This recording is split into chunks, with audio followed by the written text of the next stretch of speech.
The Black Friday packages have started to arrive and I'm super excited for this one.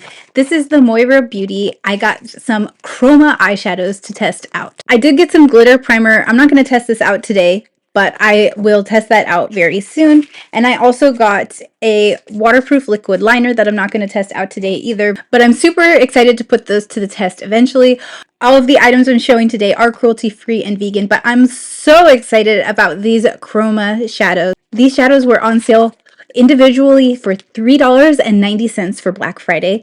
And I have heard that they are supposed to be comparable to the Urban Decay Moondust shadows, which I absolutely love, but are $22 for an individual one. So I thought we could swatch some of these new shadows. I picked up 3 shades that are similar to the Moondust. Then I picked up these 4 shades, which I wouldn't necessarily compare to the Moondust palette, but they were just such beautiful opaque shades for singles.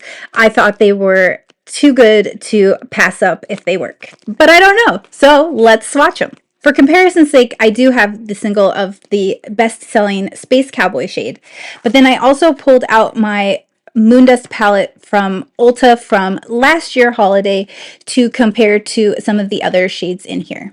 These are limited edition shades. This is Space Cowboy Rides Again, A-List Energy, and Endless Party. This is the original Space Cowboy, which is a light champagne gold with silver sparkle. From Moira, we have the shade Opal Glazed. This is the lightest shade and it is multichromatic. Next, we have the shade Fairy Dust. Here we have Sugar Crush. And finally, How Charming. Just from looking at them in the pan, you can tell that Sugar Crush looks to be a good dupe for Space Cowboy. So let's swatch.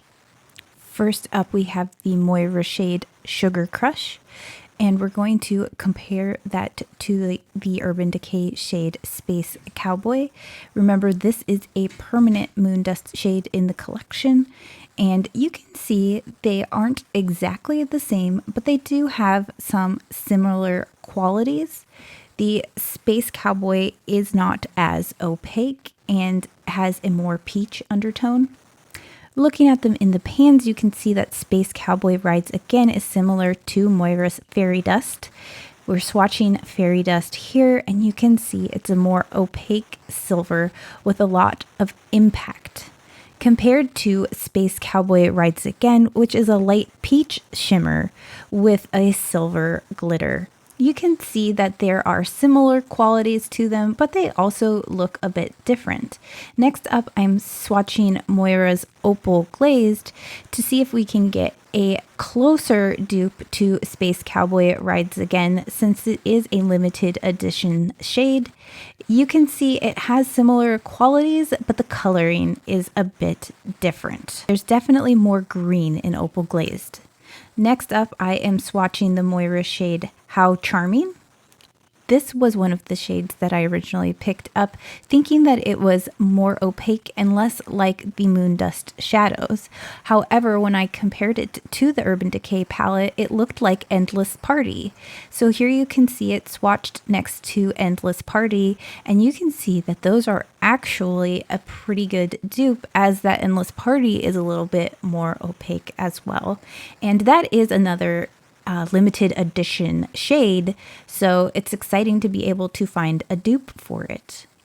I also decided to compare this shade Sunstone with the other Moondust palettes. Even though I originally thought this one was more opaque, you can actually see that it does have a similar Moondust quality to the other shadows.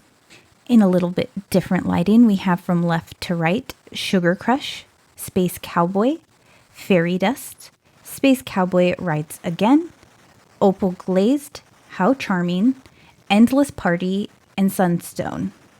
I do want to make it known that this is one of my favorite palettes, actually. I love this one for like everyday with a little glamour look.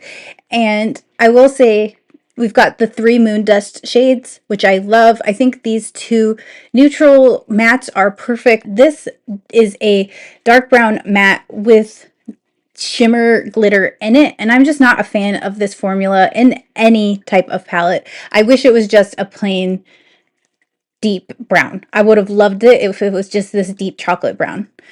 I can get over it, but to create the depth of the palette, you do need this dark shade. I just wish it didn't have shimmer in it. You know, the thing about the Moondust eyeshadows is that they are different quality. They're kind of inconsistent. And so that's one of the complaints too, is like, if you're spending $22 on one, then it's hard to know, like, this is the good one, this isn't. And it's not even necessarily that one's good and one isn't, but they're very different. You may have noticed when I swatched the Endless Party shade that it's definitely more opaque, but it's also almost like a creamy formula. It feels almost wet and it's squishy. Now compare that to Space Cowboy Rides Again. This one's definitely a smooth consistency, but it doesn't feel as wet and it's certainly not as squishy. A-List Energy It has the same texture as Space Cowboy Rides Again. Now to me, in my individual, I feel that the original Space Cowboy is actually drier than all the other ones. Sometimes the shades in these palettes are limited edition, so this is the only way you can get them. And that's another reason why I wanted to find some dupes for them, because if they're limited edition, we want to be able to replicate them. From first impressions, the Moira formulation is definitely a little bit drier and a little bit grittier feeling. It's definitely not as smooth. Now, it's not terrible, and the price point makes a big difference. So if you can live with that, especially if it's for a special shade, not an everyday shade, then it's not terrible. But I do want to point out, it doesn't feel exactly the same. It doesn't have the same slip. And obviously from our swatches, none of them were exactly the same shade or undertone. For me, the Moondust shades are just really something special and not easy to replicate. Comparing the Moondust swatches to the Moira swatches, all of my favorites are the Moondust. That doesn't mean I don't like the Moira, but I still prefer the Moondust over the Moira. Probably the closest shades that we came up with were the Moira How Charming compared to the Urban Decay Endless Party. The Endless Party is one of my favorite shades, and it's just a little more special than the How Charming. I haven't tried these on the lids yet though, so I can't compare to that just yet. We'll get there. Even though Sugar Crush is not an exact dupe for Space Cowboy, it is more opaque and less sheer. And I think that's actually a benefit to it on the lid, because lots of times I will put another shadow under Space Cowboy for more impact. So I think it's beautiful, and it does have similar undertones. So I am excited to try that one out. But let me be clear that I have no complaints about these Moira eyeshadows, and I plan to use them, especially for like a one and done or two and done, quick, easy look with a lot of impact. I'm really excited about these. And while this shade Opal Glazed didn't really match any of the other Moondust shadows that we had, it's actually my favorite of the Moira, with the How Charming being a close second. It's very multi-chrome and shifts from a pink purple to a green to a white. So I think it's perfect for the holidays and even into the winter. It seems like it would make a great highlighter too, but only if you're into really glittery highlighters. When I started the video, I said there were 4 shades that were more opaque and less like the Moondust shadows, but I ended up comparing 2 of them, the How Charming and Sunstone, to the Moondust, especially in that darker shade, and I think they actually do have similar qualities. And the How Charming is more opaque, but I will say the Sunstone actually is less opaque and more fits into the regular Moondust formulation side. I picked up the blue shade because I am such a huge fan of a midnight blue shadow, but they're so hard to do well. So I decided this was worth a try to see how it performs. And then I picked up the shade Good Fortune, which is a green shade. In person, I will say it looks more teal. Online, I thought it was more green, and so I was picking it up more for Christmas holiday. So this isn't exactly what I was going for, but it is a beautiful color. All right, here is what the midnight blue shade looks like. A little patchy on first application. I'm going to see if I can get a little more. This one took some building, but it is really beautiful. Some blues, some purples. I think it's a great color. It's a very thin formula, so like I said, it did take building, but I think it will work. This one feels softer to me than some of the other shadows as well. And our last shade, Good Fortune.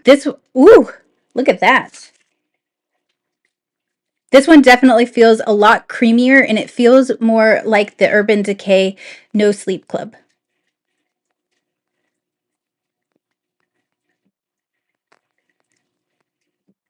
That one has a lot more impact on first appearance and first swipe. Oh, and it's actually reading Christmas green to me, so I don't have to be disappointed. Okay, I'm really happy with that. I wish the blue formula was more like this green one. I really like the green, but the blue's a really pretty color, so I hope that it works on the eye built up. So of course, we'll have to do a wear test and try some out on the eyes, but I will come back another day and do that because this video is long enough. If you liked this and you do want to see these on the eyes, go ahead and give the video a thumbs up, and then don't forget to subscribe so you will see the videos when I post them. I hope your day is as smooth as this green eyeshadow, and I will see you in another video very soon. Until then, take care of yourself.